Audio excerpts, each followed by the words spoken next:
Only about 5% of our movement in our life is based from our conscious mind.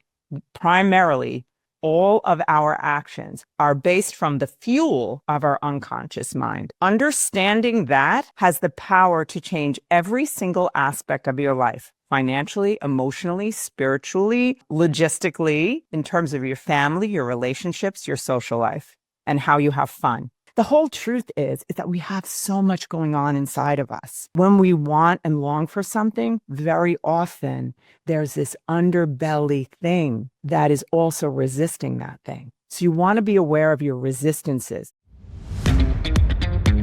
Hey, guys, it is Alison. I am the host of your show, Alison Answers Mission Awake. I cannot wait to sit down with you today and go over how we are going to crush the mediocrity in your life that has been plaguing our society since the beginning of time. I cannot wait to have a real deal conversation that includes intelligence, fun, excitement, and real actionable steps to make a real difference in the life that you're living now and making it into something you can be damn proud of and excited to live. Sit down, put on your damn seatbelt, and get ready for the ride of your life.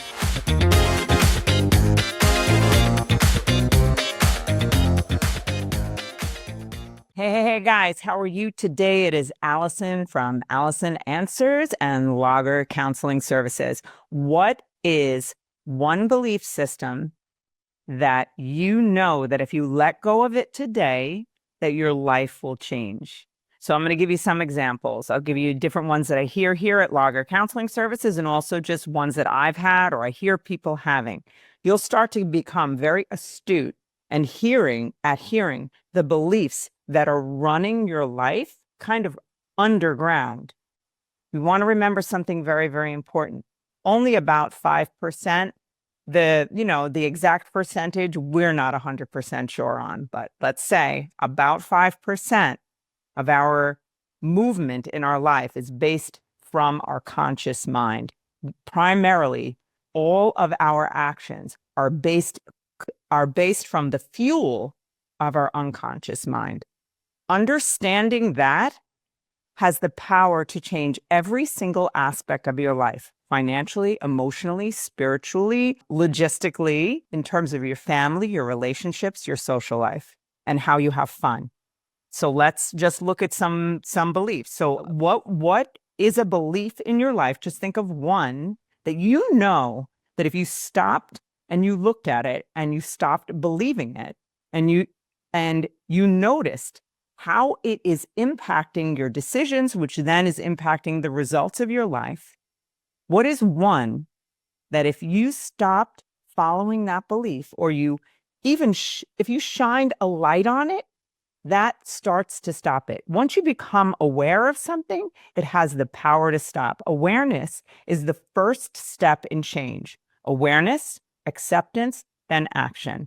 So I want you to consider, so an example could be, a lot of people have the belief that being in a relationship robs them of freedom.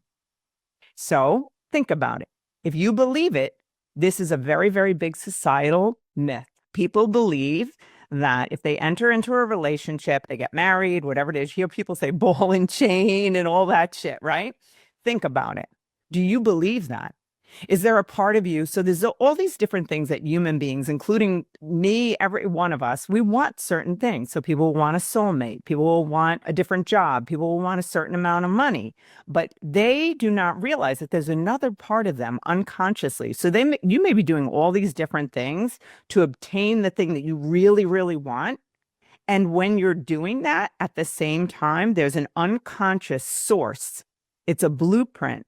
That is the one thing that is determining all of your outcomes. So it can be that you're doing everything you can, you're on dating apps, you're going out and meeting people, and you're trying to find your soulmate. However, there's another belief underneath that is telling you that if you really ask yourself, do you really want your soulmate? Do you really actually want that? What are the parts of you that doesn't? Because if you look at your outcomes, it will tell you that what it is that you're actually believing, because your outcomes are your mirror to your unconscious beliefs. So if you keep getting to a certain amount of money in the bank and then voila, something comes along to take it, a large bill or whatever. Now you start to notice no matter how hard you toil, you notice that when you get to a certain amount in the bank, you can't move past that. What is the reason? Because there's an unconscious source that's fueling your thoughts, your your actions, and the outcomes. So, and it's very subtle, and you're not going to see it because you know why you're not going to see it? Because it's unconscious. That's why you're not going to see it. So it's so, so important. Just pick one. Start to be aware. Awareness is such a beautiful skill. And when you start to have it, it's not judgment. So you want to be awake, aware, in the now, without judgment. So wake up and say, okay, what do I really want? You have to know that. And then say, okay, what do I believe about that? Oh, I know I really want it, but I'm not getting it. Well, then let's take a deeper dive in and figure out what it is that you're doing, not doing, believing that is causing you not to have the thing. So we're not a victim of our environment, by the way. We're not. I hate, a lot of people, I may get a lot of like shade for this, but we're not. So basically, I am not a victim of the world I see. I am its creator. So let's think about this. What do you believe in your life that if you didn't believe it, your life would change? You know the answer to this. Do you believe that money's hard to get? Do you believe that life has to be a struggle? Do you believe that men are primarily dogs? Do you believe that women are superficial and selfish? Do you believe that women gossip? Do you believe that men are emotionally unavailable? Do you believe that, I don't know, there's a million things, that once you get to a certain age, you kind of have to give up, no one respects you? What do you believe? Think about it. Ask yourself the question. Oh, when we have brilliance in our lives, we ask excellent questions of ourselves, and we're willing to hear the answer. And it is the most magical experience. It may not feel great. It may shock you, but I have wanted things and people have wanted things their whole entire life, and they go to the grave wanting them. Do you understand that? But it is true that you do not have to do that.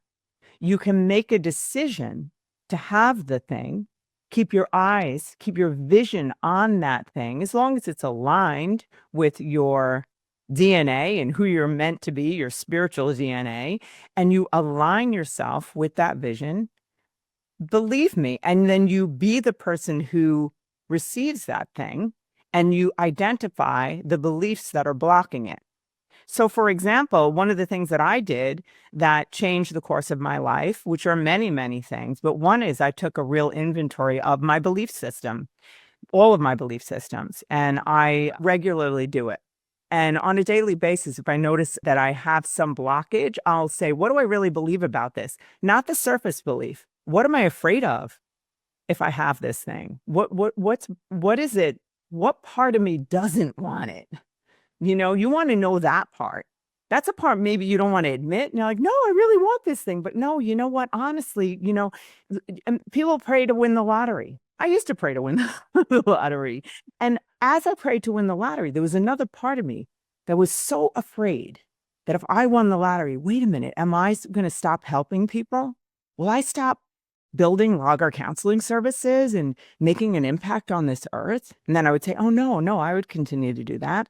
Then there was another voice inside of me that say, oh my goodness, then my kids, they might never try in their life. They may never build something if they know I won the lottery. And then I'd go, oh wait, I'll never tell them. And of course I would tell them because I wouldn't be able to keep my mouth shut. The whole truth is that we have so much going on inside of us. When we want and long for something, very often there's this underbelly thing that is also resisting that thing.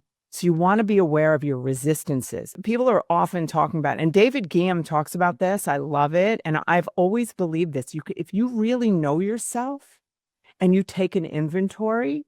So what I was saying about in my book, one of the things, my book is also a workbook. So within it, like one of the things I've done is I take a deep dive into the facts about my life. So if I look at my life and I say, okay, what are the facts about my life right now? If I just took a snapshot of my life financially, then if I took a snapshot of my life emotionally, take a snapshot of it spiritually, of my life physically, how fit am I? And take a snapshot of my life socially, and who do I hang out with? Who are my friends? Take a snapshot of my life romantically or relationally. Take a snapshot of my life in regard to my family. That can also fit into relationships. Take a snapshot of my life mentally, spiritually. And then one of the things I look at is the way in which I have fun. How do I, fun, peace, leisure. And when I just look at the facts. People are afraid to look at the truth, to open up their bank account. Just open it up, look at it. Is it, look at your debt. And then it just gives you information. It's nothing to be afraid of. I mean, I understand why you might be afraid, but just look at it as a snapshot and say, okay, you know, let's say you find yourself that you just, go in debt and then you get out and that you go in a hole and you climb out again. And if you notice that that snapshot is that, regularly I'm in the red, then you say, okay, that's information that shows me, mirrors back to me that I must have some belief about myself and money and security and finances. So what is that belief? So then you extract from that information, you say, what are my real thoughts about it? Not the conscious ones. Oh, I really want it. I work so hard for it. I do everything to get it, blah, blah, blah. What do I really believe about it? What did my parents demonstrate to me from the time I was 0 to 7 years old in a theta brainwave in a hypnotic state? What did I see? Did I see that money caused conflict? I saw that. Alison saw that. I was afraid to have money because money in my house meant divorce, Conflict over money meant divorce. So I had an unconscious fear of building any kind of accumulation of money. So I had to work on that to change that. Then if you look at relationships, we at Logger Counseling Services, what I love to do is take a relationship inventory. And you just take a look at the outcomes of, the relationships of your life. The longer you live, there may be more of them, but you look and you'll start to see a common denominator. One of those is us. And then a common denominator would be, how do I walk away in this relationship? I don't mean leave. What is the byproduct of being in this relationship? How do I feel in all of these different relationships? It's not the people in those relationships don't have to be the same, like in order for there to be a pattern. It can be all different cast of characters, but if the outcome is the same, that you walk away feeling emotionally unheard, if you walk away feeling less than, if you walk away feeling vibrant and connected, look at the condition of your life relationally. And that's your mirror to let you know, hey, this is what I believe I'm worth. Even though I say that I want an emotionally available girlfriend, boyfriend, even though I say that I want someone who is, kind and considerate, how come I keep landing in the same spot, feeling empty, emotionally unattached, all of those things? So what then you want to know, look at the facts. Those facts tell you the truth about what you believe. So if you find yourself continually in situations, that is what you believe you're worth. That's one part of it. Another part of it, that is what your brain as a goal-driven machine is doing. So our brain is living in the dark. It is understanding the unconscious beliefs and then subliminally leading you in the direction exactly where you may not want to go. So as a child from 0 to 5, 7 years old, could be 8, what ends up happening, we are little observers and we're taking in information through our 5 senses, and we are basically taking in data and developing a program that tells us how people live, what we should believe, and how we're supposed to be. And the real key to emerging in the life that you're meant to live is to be willing to be aware of that programming and be willing to change it.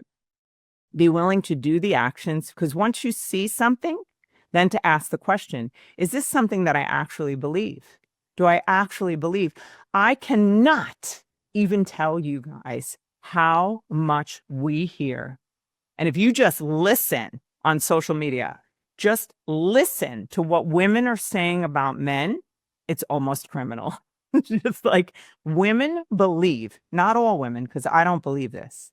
Women believe that men are toxic. None of them are loyal.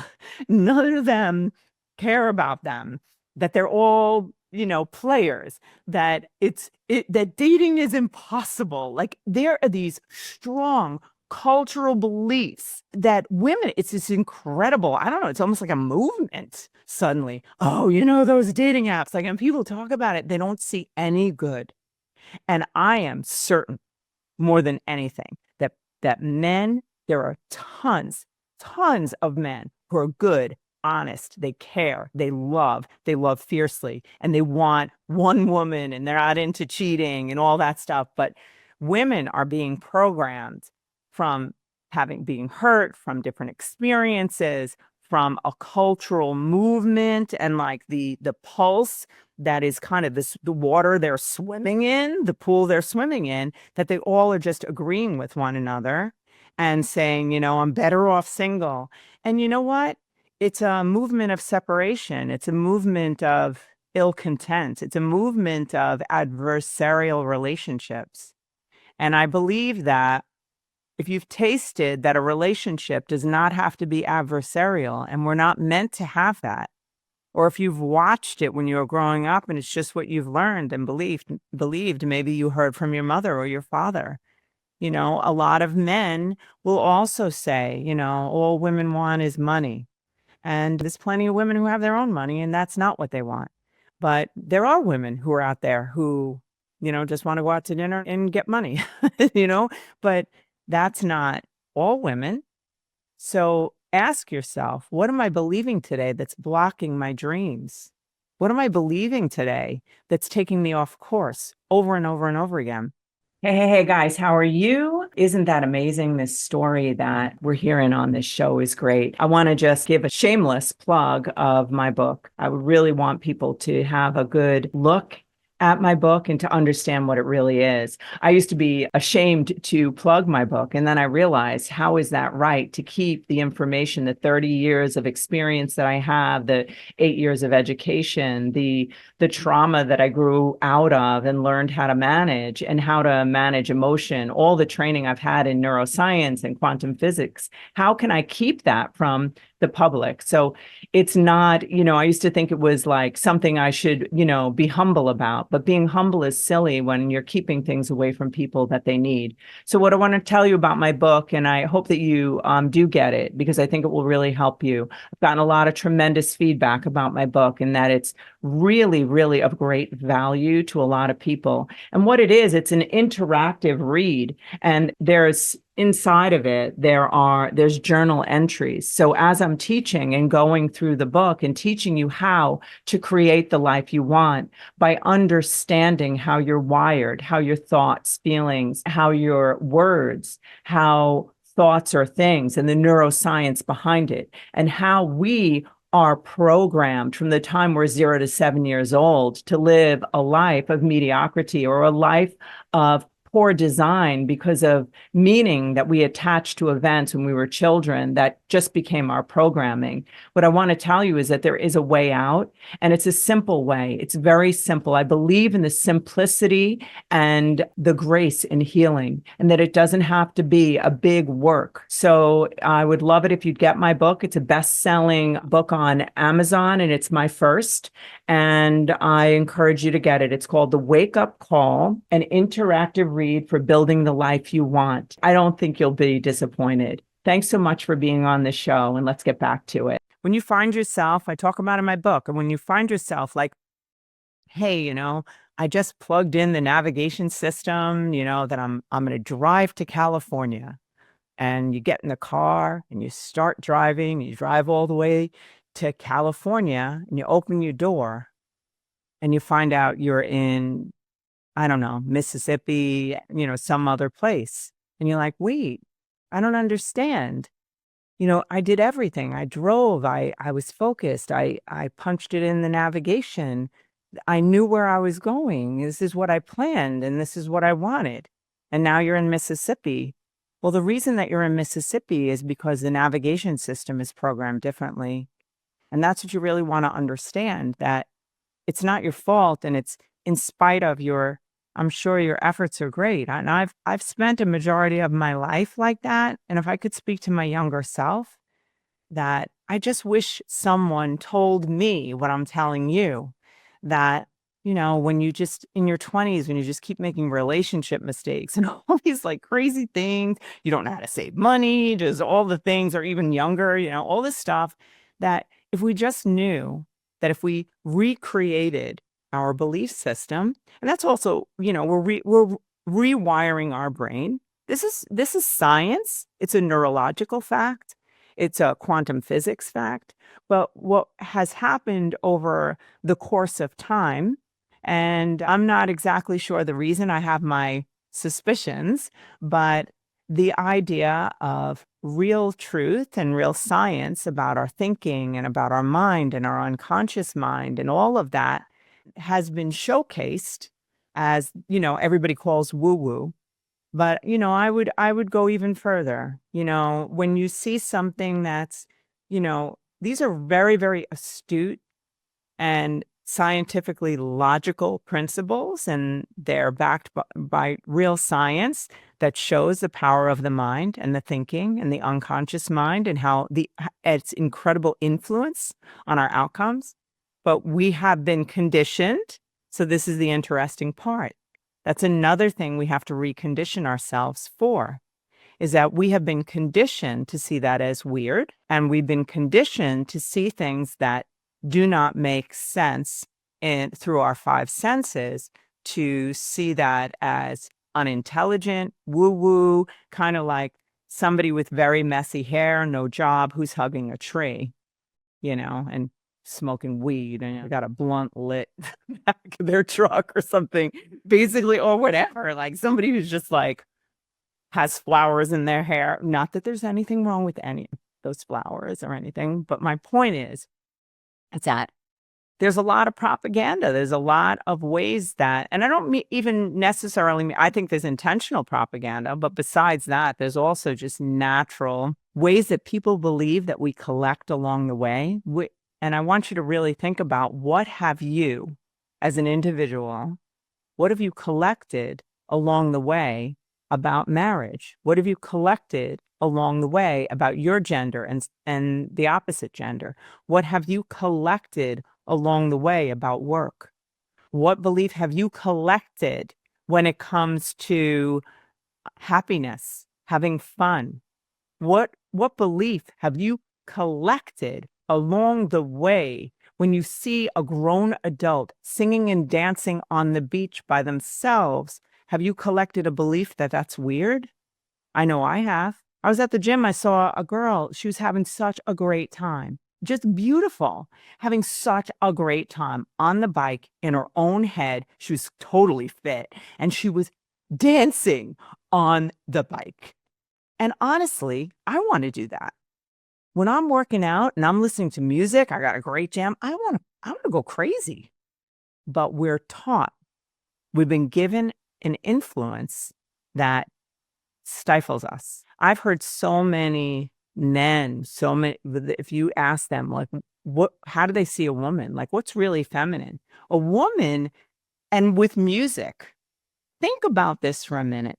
Music moves us. And when somebody's standing on the side of a dance floor and they are afraid, they don't want to go out and move with the music because they're concerned about what other people think, or they'll say, I can't dance. That's a belief.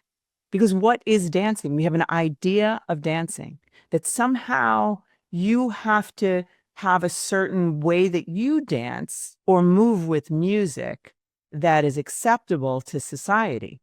But if we all really were honest and we hear music and we want to move, how come if you're alone or if it's not in a subscribed area, that we view that as weird or, I don't know, that's crazy. Or I don't know, when I see it, I feel like, wow, I want to be that free. So I want you to consider your belief systems. Really consider them. Be awake and aware in the now without judgment in your life and decide how you would like to change your life. Because if you see a belief that is hurting you, you can ask the next question, how did I learn this belief? Do I really actually think this is true? Is it possible that it's not? Do I want it to not be true? So if you believe, like, let's say you're a woman, and you believe that like all men cheat. I can't even tell you how many women have told me that. Alison, I don't believe that. But I've sat across so many women who've told me, well, all men cheat. I'm like, I don't know that.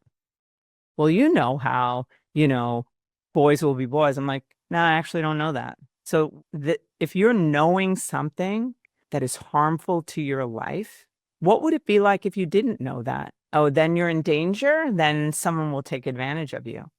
But if you're astute and you're wise and you won't be cheated on, and if you are, you'll handle it and you'll grow and learn, and you won't label every man that way. And you'll recognize what made you choose that particular man, because you'll learn more about yourself. And instead of taking an experience that you've had and casting it upon all men, how about you take an experience that's very painful and you look within and you say, what is it? Who am I attracting? And what is the reason? And what am I afraid of? Because if you believe something, you're going to create it. It's facts. If you believe all men cheat, all men in your life will cheat. If you believe that men don't cheat, you're probably not going to be cheated on. However, if you are cheated on, it doesn't mean that all men cheat. And if you are cheated on, then you can say, that hurts a lot. And what was it in that circumstance? Was it about that relationship? Where was I in that? What happened there? And what did I believe in that relationship? And how did I treat that person? And how did that person treat me? And what drew me into that person? All the things that you could ask yourself. Why not just grow and learn from that? And then ask yourself if maybe that person was not, well, clearly, if they cheated, they're not the right person for you. That's just a fact. So anyhow, what I'm saying to you all, men, women, I just went off a little bit about women, but it's the same thing for men. The thing is, we will take our hurts, our bad experiences, and the longer we live, we may project them onto new experiences, thus ruining the new experience. So if you believe that anytime you get money, it just, something happens and it's gone, will be a way that you will unconsciously move through your life that happens. It's so odd, but it's really true. And trust me on this one. And what I want to say, please take a moment, look at your life, take the inventory, ask yourself, what do I think, feel, believe, and do in regard to finances? What do I think, feel, believe, and do in regard to relationships? What do I think, feel, believe, and do in regard to social situations? What is my repeated social situation over and over and over again in my life? I always feel left out in the crowd, or I'm the invisible one, or, oh my gosh, I say things I shouldn't say, or, oh my God, I'm always thinking people are talking about me, whatever it is socially, or no one ever calls me, or I feel like I'm alone a lot, whatever. No judgment, just be aware of it. Then ask yourself questions. What do I believe about friendships? You see what I'm saying? First, know the truth without judgment of anyone else or you. Then ask yourself, what do I believe about this? And how did I collect that belief? And do I want to still believe it? And how is this belief impacting how I see the world and how I'm creating my world? And own it finally in your life that you are your world's creator. It's your movie. You're doing it. And you have the power to change it. My biggest mission on this earth, I believe I'm here for this, is to empower you to know the power that you have and how much you can do with reprogramming your belief and developing a certainty in the power that you have. And I do believe that that power is aligned with God Almighty, because I believe in God Almighty. So you align with that power and you co-create, and then, wow, and it's like a playground. Your world is a playground. You get to decide the course of your life. I wish I learned this younger. I wish someone sat me down. Maybe I wouldn't have accepted it. Maybe I needed to go through so many different things to finally say, oh, whoo, look at that shit. This is repeated. But you know what? That's why, like, as therapists over here, we try to show people, help people to see their patterns earlier so that they can change them. So with all that being said, I bless you. I wish well on your life. I put blessings on your head. I pray that you have certainty in your life, certainty in the power that you have that's been given to you, that the power to recreate your life into something incredible. And you can practically do it. So all the very best to you. I do have my request right now. Hit subscribe on YouTube. You may not be looking at me, but if you're not looking at me, I would love you so much if you would just go to my YouTube channel, Alison Answers, and could you subscribe? And just, I would love to hear some comments. I will write back. Join me on Instagram, Alison Answers, and Lager Counseling Services. You can learn about what we do, what we believe. I'm just giving content. I'm not looking to monetize any of this. I mean, I do own Lager Counseling Services, and I just love who we are. I think it's the coolest place to work and the coolest place to serve people and help them. If you're interested in that, that's great. I'm not here to advertise, but I do really ask a request if you could subscribe, because it helps me to get really cool guests, and it helps me to be able to do different things that reach more people. Just to reach the people who are having a hard time, people who could really, really want to be empowered, people who keep repeating the same things over and over again, and they keep getting that not the outcome they want because they don't realize that their actual navigation system is running this, and they think they're running something else. So be blessed. All the love. Bye. Guys, thank you so much for listening to the show. I just want to say to you that we are all together a part of the Mission Awake, a mission that's going to stop the mediocrity that's plaguing all of us. So if you got something here today, I ask that you would be a part of this mission and you'd share it with whoever you can. Take a screenshot of the show and share it on your Instagram. If you are looking for me, you can find me on social media platform Instagram, Alison Answers, or Lager Counseling Services. And give us a review and subscribe if you could to YouTube, Alison Answers. That's where you're going to get a lot of content. I drop stuff every day, goofy stuff, all different kinds of stuff. 5-minute videos that just get you moving in your day. Have a great week. See you next time.